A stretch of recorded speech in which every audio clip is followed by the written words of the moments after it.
situation with Tambuwal, yes, he has been released, but then there is the back and forth between the ADC and the EFCC. The EFCC saying it is not partisan. You have the ADC condemning the arrest and saying EFCC is being used as a political tool. I'll start with you, Jasope. It looks so much like that, although that does not exempt if Tambuwal has skeleton in his cupboard. But we have seen cases of those who are in APC or those who had cases before they joined APC and they were let loose. So, and this is not new in Nigeria anyway, but the EFCC is becoming increasingly partisan, and a few other government agencies too, and it is not healthy for our democracy. That is not healthy. I'm not talking about whether Tambuwal is free or not, but the institution, building institution is very important. And when we begin to weaponize the institution against opposition party, you are inevitably weakening those institutions, and that is not good at all. Interesting one. I need to turn to you on this. I probably will tie it with INEC also, because there's been the concern as to the president appointing the head of INEC. The president is partisan and then employs or recommends who should become the head of INEC. That concern is also there. That he may have to, he who pays the piper, as they say, he may in some form be influenced to do the bidding of the person who suggested his appointment, being the president in the case of INEC. You have that also similar in the case of a situation with the EFCC. Do you see that as being a problem in this particular situation? Also, the timing. It's maybe there's never a wrong time to do the right thing. Maybe not. It depends on who you're asking. But then, it's also been suggested that the EFCC will be used to hound the opposition leaders. David Mark has been mentioned. Ihip Johar has been mentioned. Will there be more in this list? Well, I don't see the EFCC... Or are they crying foul? I don't see the EFCC as being partisan. Okay. I think EFCC is doing the statutory duty it is mandated to do by law. I think all of those who are making this noise about partisanship or maybe being hounded, they need to prove it. The first question is, are you guilty of any corruption charges? Or are there petitions against you that EFCC is following up on? Because I do know that EFCC cannot just on its own just start saying, I'm going after this person. So they must come to the public to say, look, I am not guilty of this. And they have the opportunity in court to prove that. So the issue of being partisan, I don't say that. And coming to the issue of INEC, you see, some of us we kind of proposed this idea of having some level of independence in the appointment of the chairman of INEC. Yes, but the truth about it is, how many people in power want to give up the opportunity of this appointment of head of MDAs and all of that?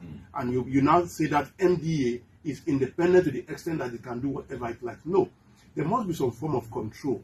And the president and commander-in-chief of the armed forces of this country is at the top. The buck stops on his table. Yeah. And at the end of the day, he will still be held accountable for whatever happens in INEC even, whether it is right or wrong.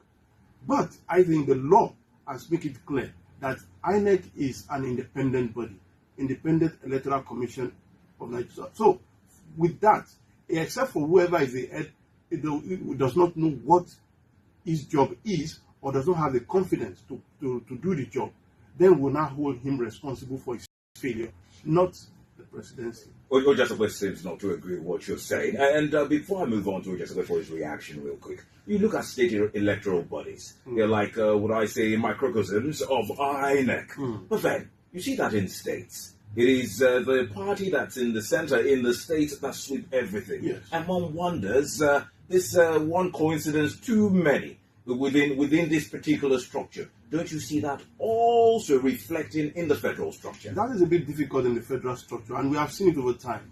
I think, as far as I'm concerned, as far back as the tenure of Atairu Jiga, we have seen an INEC that has displayed a lot of independence, that has displayed a lot of innovation in terms of what they want to do and how they want to do it. And what we can only do is to make it better. And that is why you see the clamor today that most people are saying, look, let INEC at the national level conduct local government elections, because they tend to be much more confident in INEC at the federal level than at the state level. I see. What's the point of contention before we move on? I don't agree that the president must control because the buck stops at his table.